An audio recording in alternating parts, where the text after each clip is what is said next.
जब शेर गरजता है तब आती रवानी है।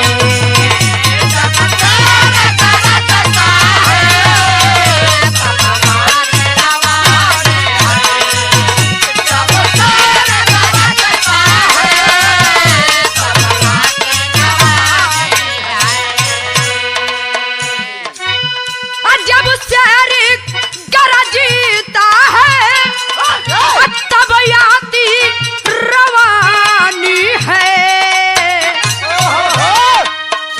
जब जोर पे जोर चले जग जाती जवानी है।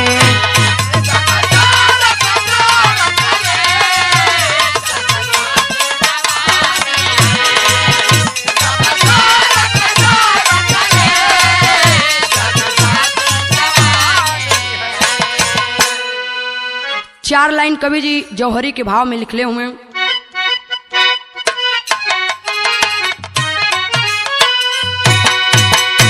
भारत वीरों की धरती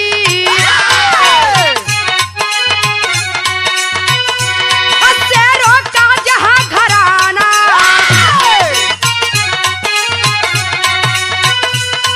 लब पे गूंजे किलकारी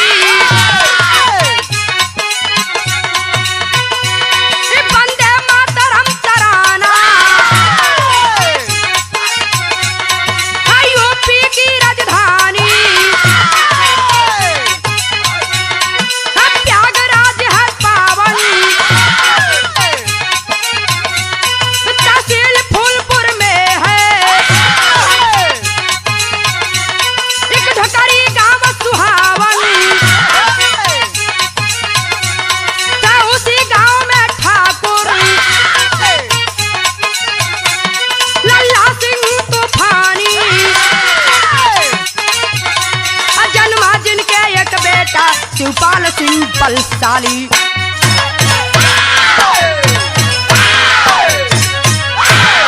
ये कहानी इलाहाबाद से नजदीक तहसील फूलपुर की है। उसी गांव में एक ढोकरी गांव, उसी गांव में रहने वाले ठाकुर साहब के एक लड़का एक लड़की की जन्म होती है और लड़की का नाम बताया जाता है ललिता सिंह और लड़के का नाम बताया जाता है ठाकुर शिवपाल सिंह। ठाकुर साहब अपने बच्चे को गोद में लेके खिला रहे हैं, फुसला रहे हैं। बेटा क्या बनोगे? बेटा तुम डॉक्टर बनोगे, बेटा तुम इंजीनियर बनोगे। लेकिन शिवपाल सिंह ये सोच रहे हैं हमारे पिताजी एक बार ये क्यों नहीं कहें कि बेटा आप पहलवान बनेंगे। ठाकुर साहब के मन में यही बात खटक गई। क्रोध में आके अपने माँ से कहते, लेकिन क्या कहते हैं?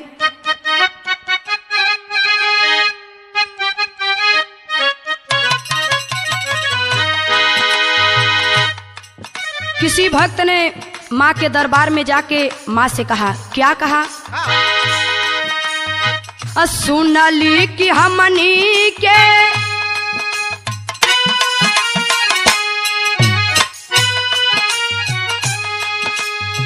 सुनली कि हमनी के भुला गइल माई हो।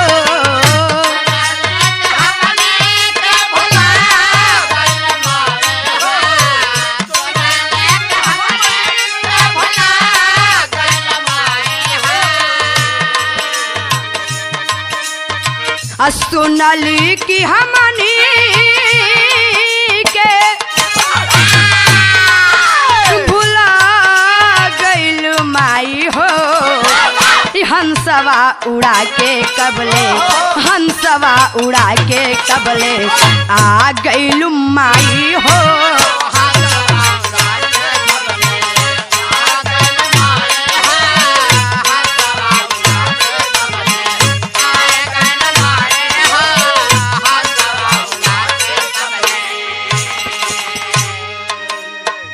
ठाकुर शिवपाल सिंह अपने माँ से कहते हैं, क्या कह रहे हैं? ना तो धनवान बनबै, ना तो बनबै ज्ञानी हो।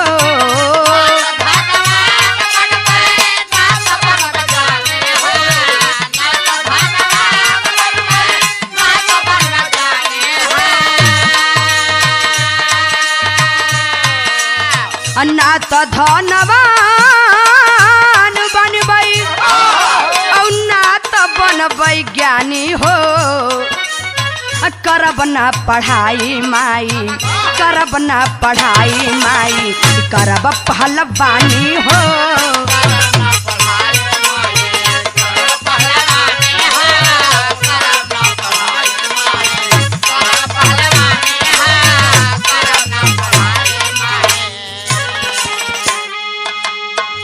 ठाकुर शिवपाल सिंह की उम्र ज्यादा से ज्यादा 8 वर्ष की है।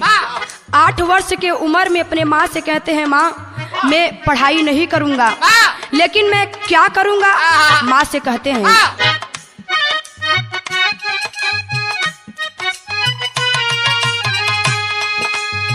सारा सारा दिन बन में बकरी चरावे,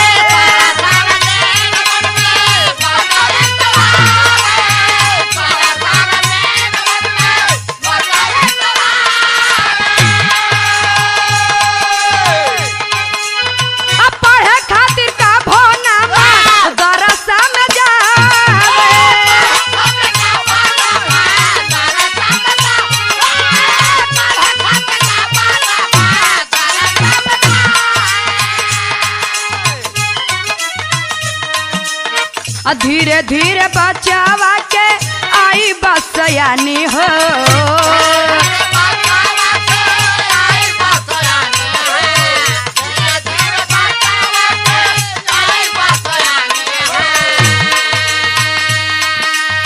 धीरे धीरे बचावा के आई बसयानी हो। करब ना पढ़ाई माई, करब ना पढ़ाई माई, करब पहलवानी हो।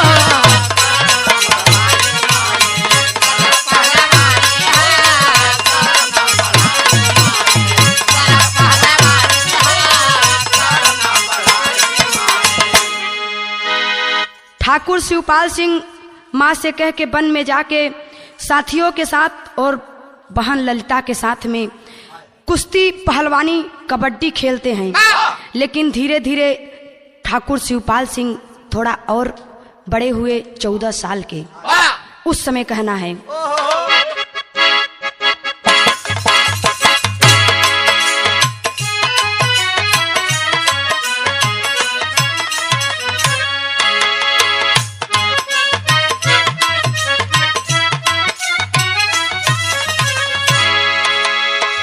किसी आशिक और मासूका की बात है।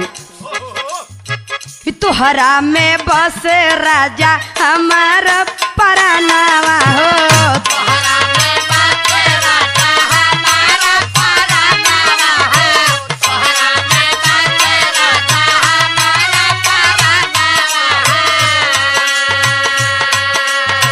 रात दिन रहे बस तोहरे धियानावा हो। रात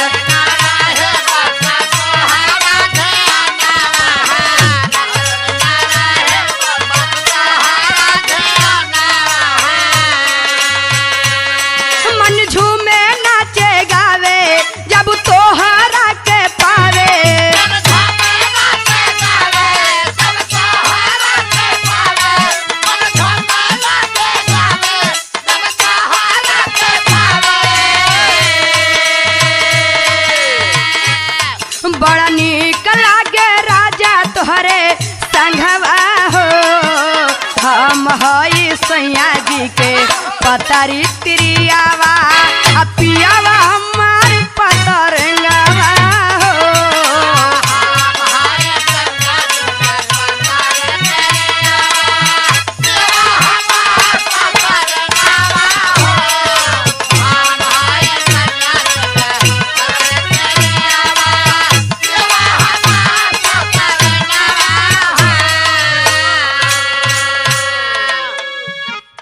वीर शिवपाल सिंह वन में जाके बकरी चरा रहे हैं, लेकिन मन में एक विचार बनाते हैं कि मैं अपने पिताजी के मकान पे नहीं जाऊंगा, अपने लिए स्वयं मकान इसी वन में बनाऊंगा।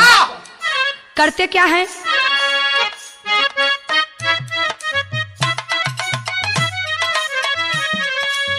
अब वीर शिवपाल सिंह सोचे अपने मनावा में।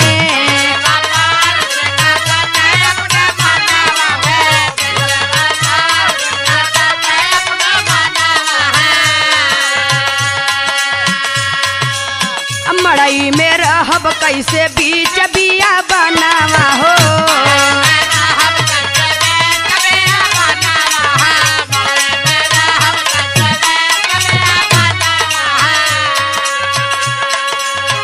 चली हले फरुआ उठाई करब नील के खोदाई।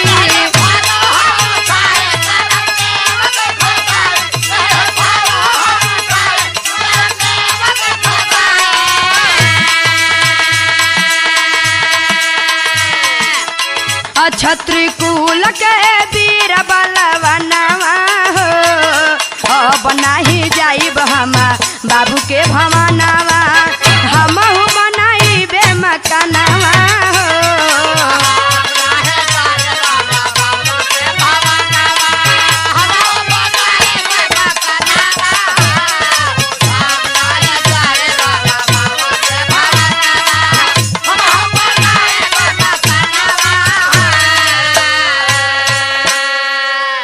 मन में विचार करके रात में 12 बजे हाथ में फरुआ उठा लेते हैं और उठा के जाके नई की खुदाई करने लगते हैं।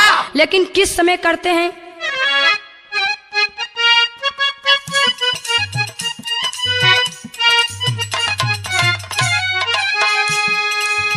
मघिया की रात रहली उगालिया जोरिया, हिलत बाटे पीपरा के डरिया।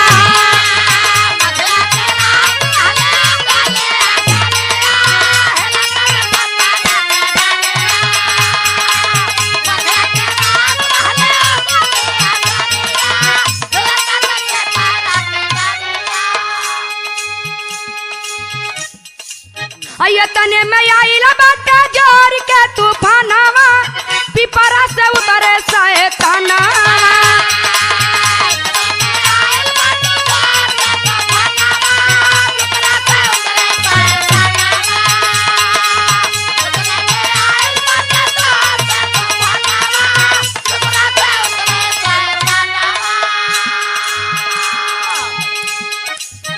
तो लगले फरुआ छुड़ावे जोर छत्र के यजमावे।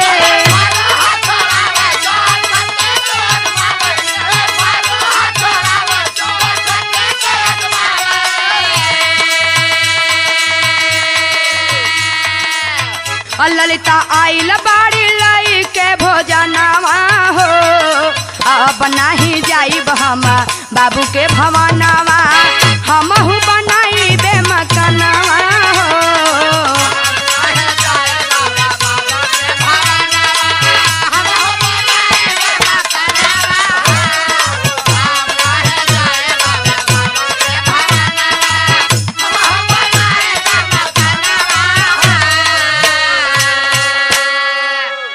मकर संक्रांति के दिन रात्रि 12 बजे ठाकुर जी हाथ में फरुहा लेके नए की खुदाई कर रहे हैं। उसी बगल में पीपल का बहुत बड़ा पेड़ था। उसी पीपल के पेड़ से जोर सा तूफान आया और तूफान के साथ में वीर शैतान उतरा। शैतान आके ठाकुर साहब के हाथ से फरुहा छुड़ाने लगा। घमासान युद्ध होने लगा। इधर ललिता बहन भोजन लेके आई है, उसी पेड़ के आड़े से छिपक के देख रही है और सारी बात सुन रही है। लेकिन आगे होता है क्या?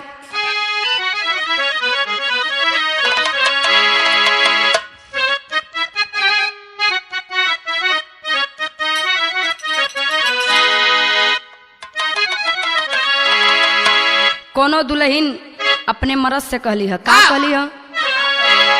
बड़ा ईंटा पाथर पुजले रहली तब राउर जैसे दुल्हा पौले है।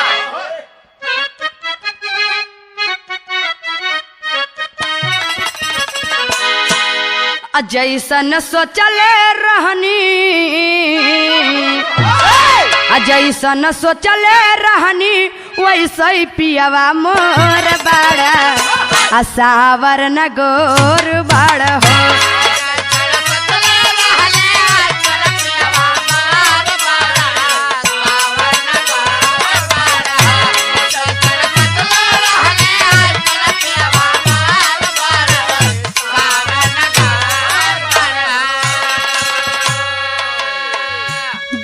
शिवपाल सिंह और शैतान में घमासान युद्ध चल रही है।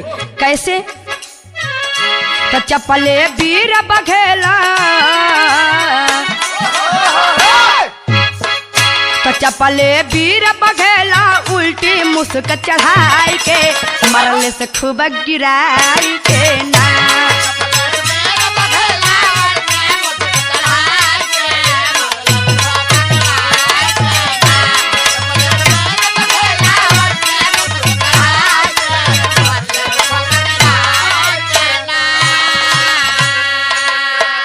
दाव कस के ठाकुर शिवपाल सिंह शैतान को गिरा लिए और गिरा के गिठनी चढ़ा के धर के चाप दिए। ठाकुर साहब का पैर पकड़ के शैतान रोने लगा, मेरी जान मत लो बेटा, मुझे छोड़ दो। प्रार्थना करता है। कैसे?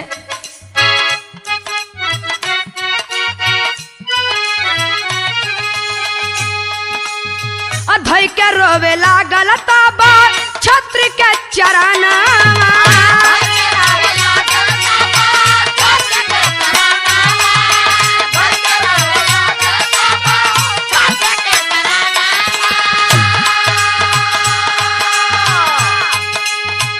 बेटा जानी मारा तू हमर पराना।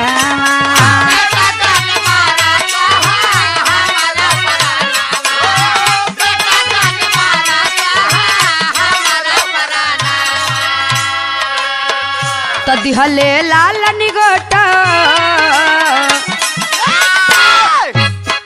तो दिहले लाल निगोटा हाथे में थमाई के मरले से खूब गिराई के ना।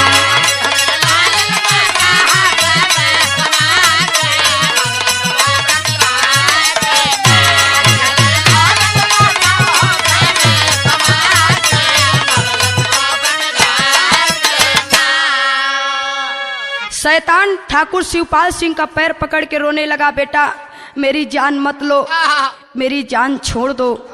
ठाकुर साहब शैतान की जान बख्श देते हैं, छोड़ देते हैं। छोड़ने के बाद शैतान अपना लाल निगोटा निकाल के वीर शिवपाल सिंह के हाथ में थमा दिया और बोला, मैं भगवान भोलेनाथ का भेजा हुआ दूत हूँ, आपकी परीक्षा लेने के लिए आया था। आप परीक्षा में पास होते हैं कि नहीं, लेकिन मेरी बात ध्यान रखना।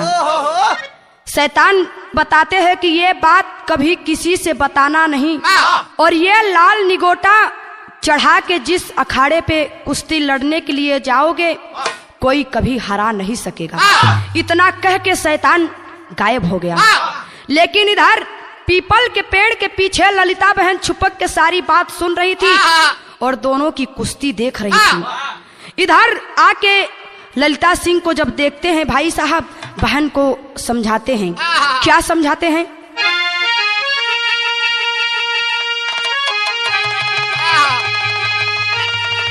कोनो बिरह के मारल दुल्हन अपने मरद से कहले बिया, का कहली है?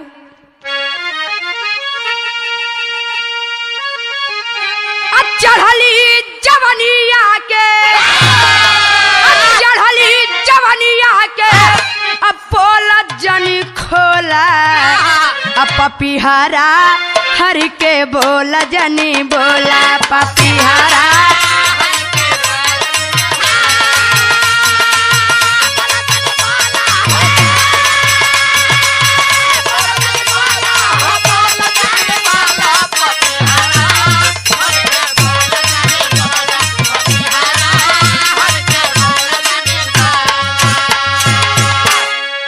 ठाकुर साहब अपने बहन ललिता को समझाते हैं कि दीदी सब कुछ करना, लेकिन ये बात किसी को मत बताना।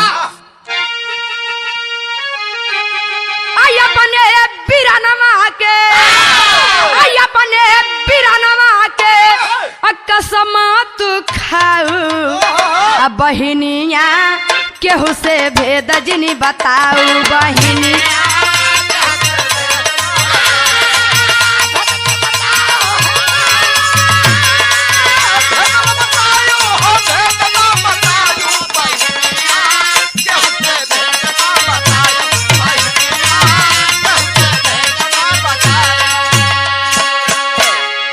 भेद दीदी किसी को मत बताना। लेकिन ठाकुर साहब अपनी बहन ललिता को और क्या समझाते हैं। राजा के घरे तो हर सदिया रचौबे,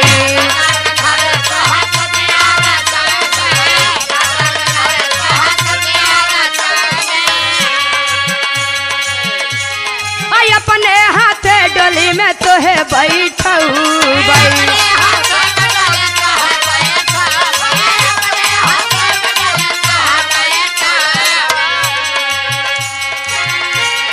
खुशी खुशी ससुरे में,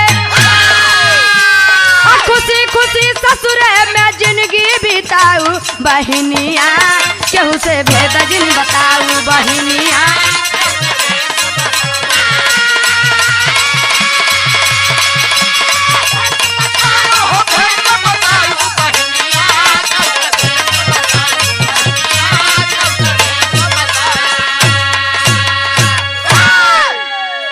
ठाकुर साहब अपने बहन ललिता की शादी मिर्जापुर बबुरी बन के गांव में करते हैं। लेकिन ये कहानी यहीं छोड़िए, कहानी और आगे बढ़ी। कहाँ पे? ये हमारे इलाहाबाद की बड़ी ही फेवरेट तर्ज है, जो गुरुजी को हम कभी देखे नहीं थे सामने से। हमारे गुरुजी परम पूजनी स्वर्गीय दादा राम कैलाश अपने जमाने में बड़ा अंदाज से गीत के गावे। कोनो गम के मारल दुल्हन अपने ननद से कहली कि आज ऐसे लगत बा जैसे हमार सैया परदेश से आवत है। पहले के जमाना रहे कि दुल्हन के संकेत मिल जात रहे कि हमार सैया परदेश से आवत हुए, और आजकल ही टेलीफोन के जमाना हो गई बा, पल पल के खबर मिलत है। लेकिन दुल्हन अपने ननद से कहली है, का कहली है?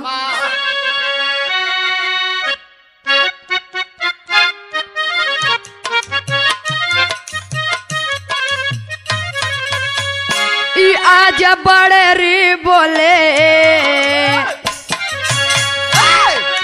आज बड़े री बोले, कागा हो जना राजा जी आए हैं।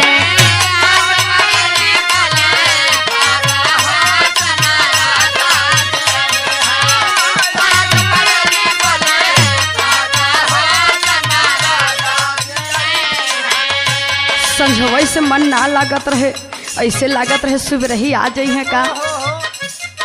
संझवई से मोर मना मोर मना मोर मना, संझवई से मोर मना लागा हो जना राजा जी आए हैं।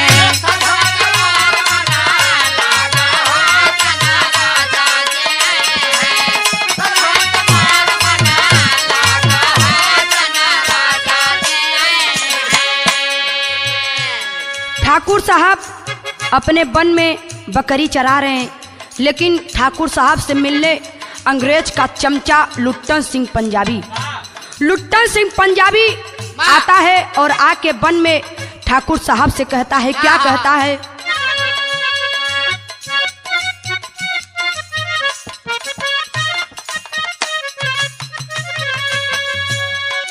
पूछे शिवपाल सिंह से जाई के भैया हमके बताई दा।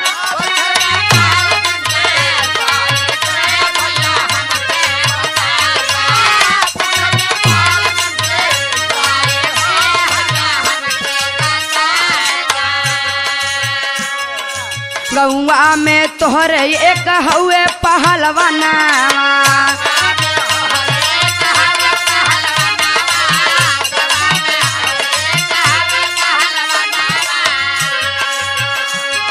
ठाकुर शिवपाल सिंह के कवन हो मकाना।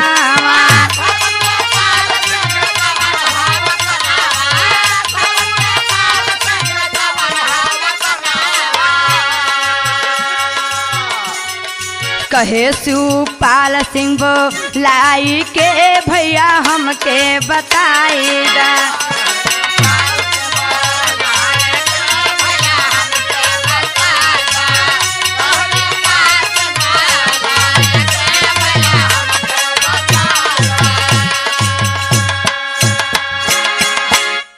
ठाकुर शिवपाल सिंह से जाके लुट्टन सिंह पंजाबी पूछता है कि आपके गांव में कोई पहलवान ठाकुर शिवपाल सिंह है, हमें बता दीजिए, उनके मकान पे जाना है।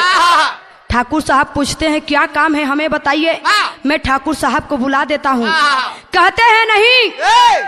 ठाकुर साहब कहते हैं सुनिए, आप आ जाइए, इस डाल पे बैठिए। ठाकुर साहब उस डाल पे बैठ के अपने बकरी को चारा खिला रहे थे। उस पे लुट्टन सिंह पंजाबी को बैठा देते हैं। बैठाने के बाद जब उतर के जाने लगते हैं, लुट्टन सिंह पंजाबी जिस ढार पे बैठा था वो ढार एकदम ऊपर हो गया। लुट्टन सिंह पंजाबी ऊपर टंग गया। उसी समय ठाकुर साहब का बल और बुद्धि दोनों समझ में आ गया कि मैं ठाकुर शिवपाल सिंह के आगे मैं तो कुछ भी नहीं हूँ। लेकिन इतने पे भी ठाकुर शिवपाल सिंह लुट्टन सिंह पंजाबी को ले जाके अपने मकान पे 6 महीने तक काजू बादाम किशमिश दूध पिलाए, पहलवानी सिखाए। बहुत जोरों से मेहनत करके पहलवानी सिखाए। 6 महीने के बाद इलाहाबाद दोनों का, लुट्टन सिंह पंजाबी और वीर ठाकुर शिवपाल सिंह दोनों में घमासान पहलवानी दंगल का ऐलान हो गया। लेकिन यहाँ होता क्या है,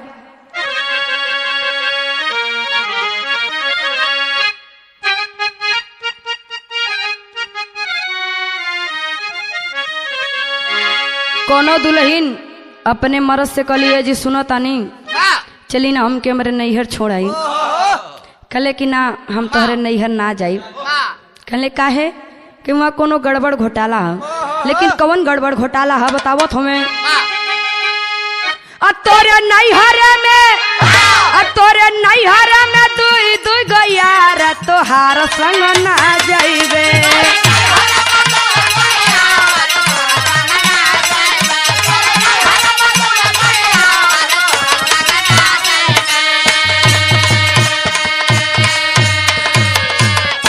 ठाकुर साहब वही लाल निगोटा बरदानी निगोटा चढ़ा के तैयार हो गए अखाड़े पे लुट्टन सिंह पंजाबी से लड़ने के लिए। लेकिन होता क्या है,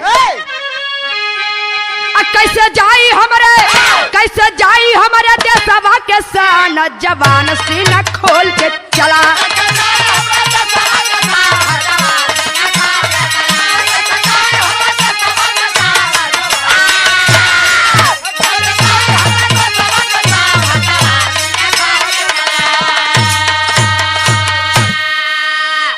लिया है चढ़ाई तब निगोटा बरदानी।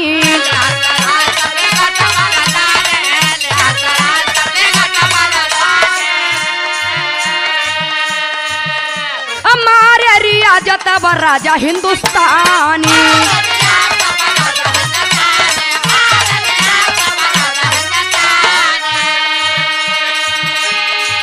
पानी जाई नहीं जाई भले जान, जवान सीना खोल के चला।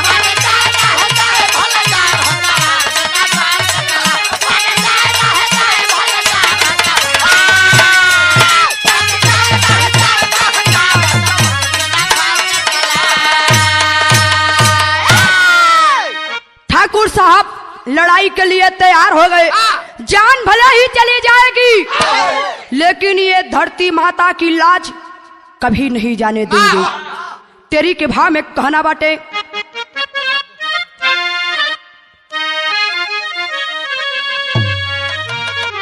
वीरन से धरती खाली ना रही, अब वीरन से धरती खाली ना रही। तन मन बेच के अपने राखब तन की लालियर हो लालियर हो।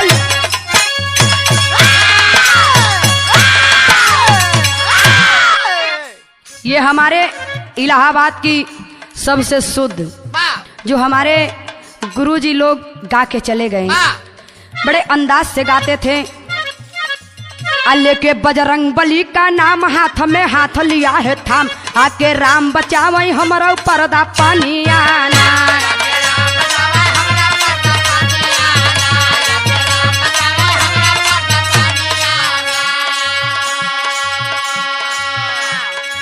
लुट्टन सिंह मारा है दाव, पाव पे जमा दिया है पाव, दाव पे बनल गले ठीक कसी के बदनिया ना।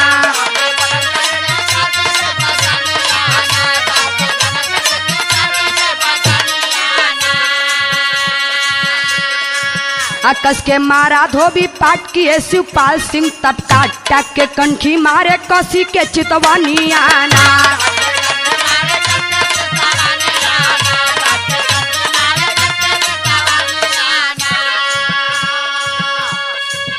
दिहले मुस्की चढ़ाई गिरले लुट्टा सिंह बराई, लिहले गुठुनी दबाई छत्री ज्ञानिया ना।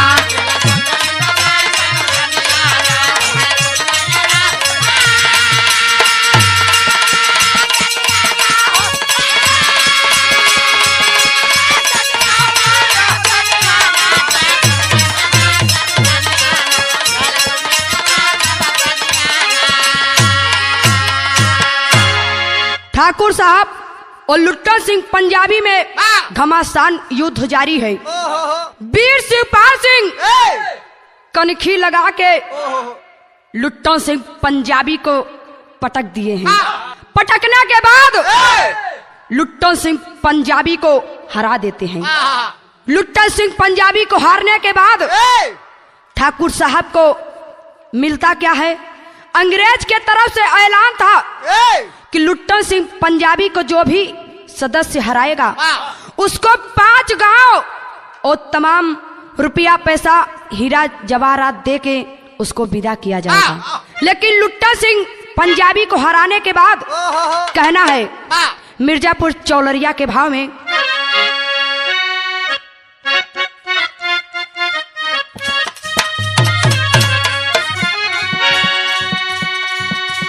बाजी मारल जंग में कस के,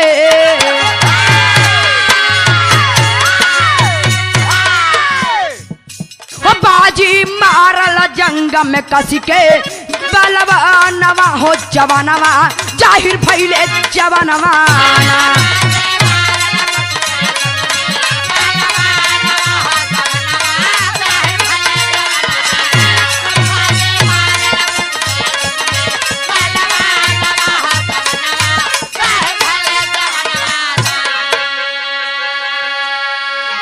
बच गई वतन के अपने लाली, बज गई पंचन के बीच में ताली।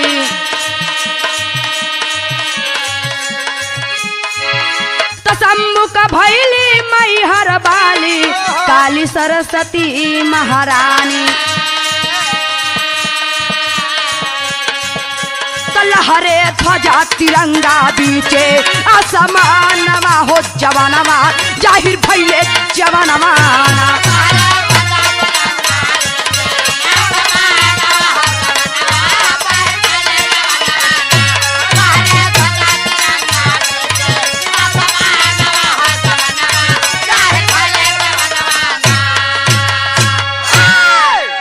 ठाकुर साहब इस देश की शान को बचा लिए, इस देश की गरिमा को बचा लिए।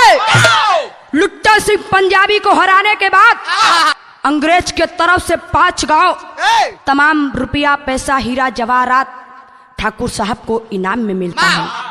लेकिन यहाँ की कहानी यही छोड़िए, कहानी कहाँ आगे बढ़ी।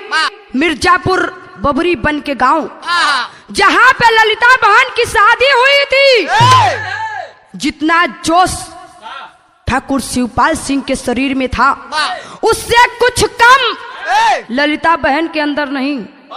उधर ललिता बहन अपने जवानी और जोश की गरिमा उधर दिखाती है। पहपट के भाव में कहना बाटे,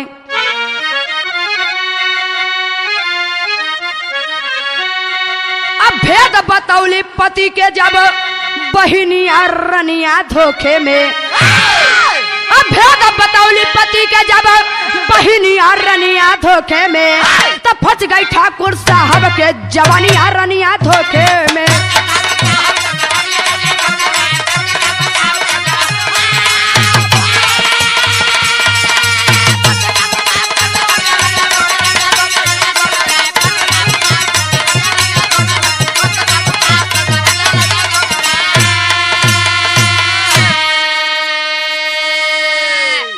घोड़ा चढ़ के चला बहादुर अब बबुरी बन के गाँव हो।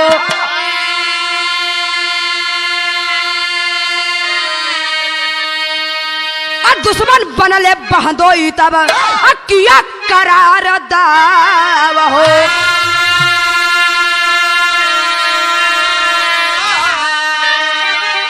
कराई न पौले तनिको दाना पनिया रनिया धोखे में तब फंस गई ठाकुर साहब के जवनिया रनिया धोखे में। ठाकुर साहब ललिता बहन को समझाए थे कि सब कुछ करना दीदी, ये भेद कभी किसी को मत बताना। लेकिन लोग बताते हैं कि औरत के पेट से भोजन पच जाता है लेकिन किसी की बात नहीं पचती। ललिता बहन अपने पति से सारी बात बता देती है। अरे मुझे क्या देख रहे हो बलशाली, मुझसे भी अधिक बलशाली मेरा भाई ठाकुर शिवपाल सिंह है, जिसको शैतान बरदानी लाल निगोटा दिया है। सारा भेद पति के सामने ललिता बहन खोल देती है। इधर ठाकुर साहब के बहदोई साहब बहाना बनाते हैं। बहाना बनाने के बाद ठाकुर साहब को मिर्जापुर बबरी बन के गांव में बुलाते हैं। बुलाने के बाद कोई दाना पानी भी नहीं पूछता। ठाकुर साहब घोड़ा चढ़ के आते हैं। घोड़ा बांधने के लिए खूंटा भी नहीं मिल रहा है। उनके बहदोई साहब बबुरी बन के गांव में जितना भी बबूर था सब बबूर को कटवा के गढ़वा को खूंटा बनवा दिए थे। उसको गढ़वाने के बाद खूंटा बनवा दिया थे। ठाकुर साहब से बोलते हैं कि जाओ जाके बबुरी बन के गांव में खूंटा है, खूंटा उखाड़ के अपना घोड़ा बांधो। लेकिन ठाकुर साहब चलते हैं कैसे? आल्हा के भाव में कहना है,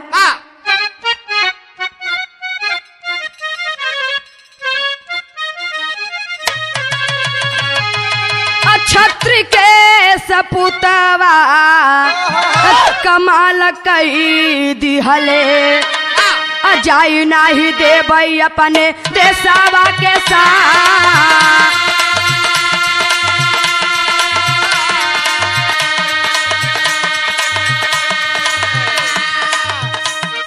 घोड़ावा के बांधे खातिर खोजे लगले खूंटा।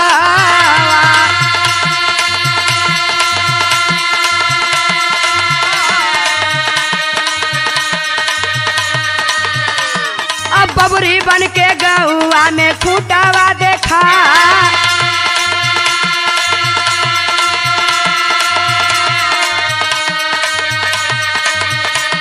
अब बाबूरा के गढ़ी गढ़ के खूंटावा बनाऊले।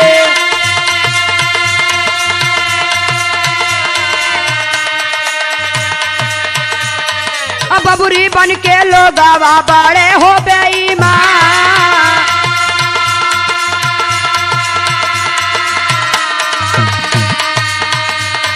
ठेगुआ के टेकी के खूंटावा उखाड़े।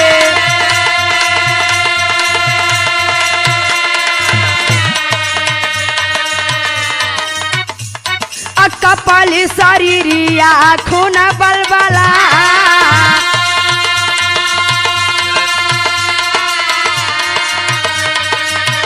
ठाकुर साहब अपना सारा बल लगा के खूंटा उखाड़ते हैं। खूंटा तो उखड़ जाता है लेकिन ठाकुर साहब के सारे शरीर से रक्त निकलने लगता है। खूनवा से लाल हो गई ले नयना।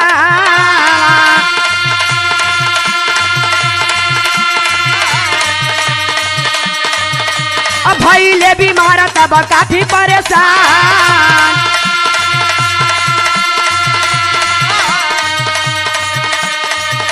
आइए का दिना रातिया में देखा ले सपना।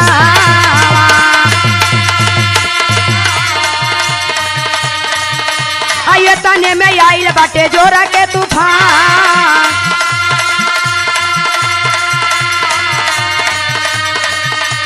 कहा शिवा पाल सिंह चल भाई हम काशी।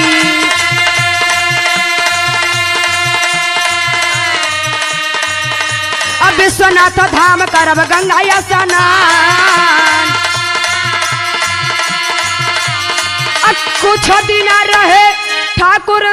काशी कई नगरिया और आई गए समय ताजी दी हले परान।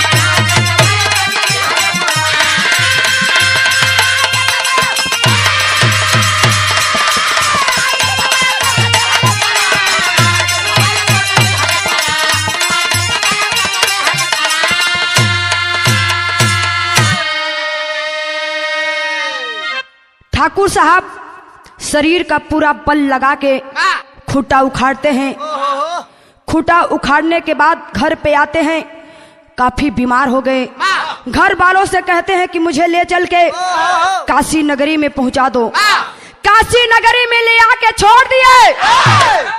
ठाकुर साहब कुछ दिना इस काशी नगरी में समय बिताते हैं, लेकिन समय आ गया ठाकुर साहब इस काशी नगरी को भी छोड़ के भगवान के पास चले गए। भगवान को प्यारे हो गए। ऐसे ऐसे इस देश के नौजवान थे। आखिरी प्रमाण में कहना है,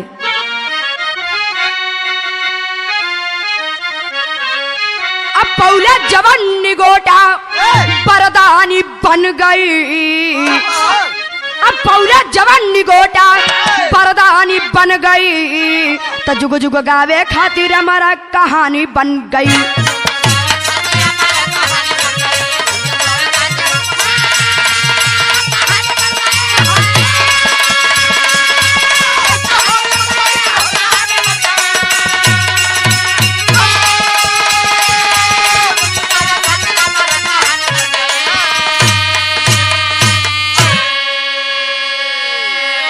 ऐसन ऐसन वीर हमारे देश के धरोहर,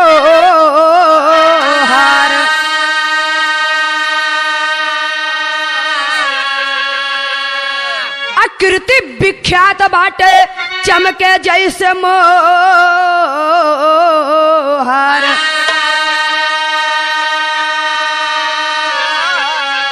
तक कभो कभो याद पुरानी बन गई, तक कभो कभो याद पुरानी बन गई, तो जुग जुग गावे खातिर हमारा कहानी बन गई।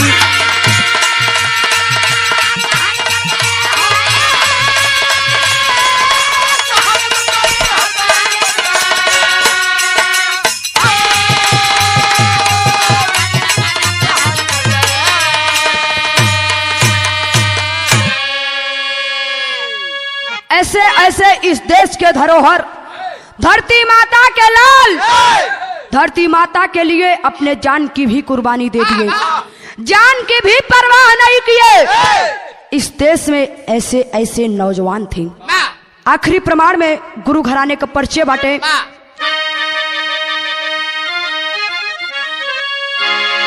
पत्तु गुरु बिहारी छेबर स्वर्ग की रात तकाए।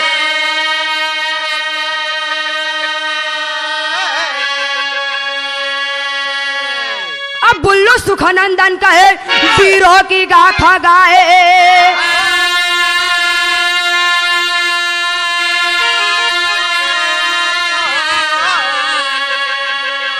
अब वीरन से धरती खाली ना रही, अब वीरन से धरती खाली ना रही, तब प्रीति इंद्र वीर के रक्षक मैहर बाली, वीरन से धरती खाली ना रही।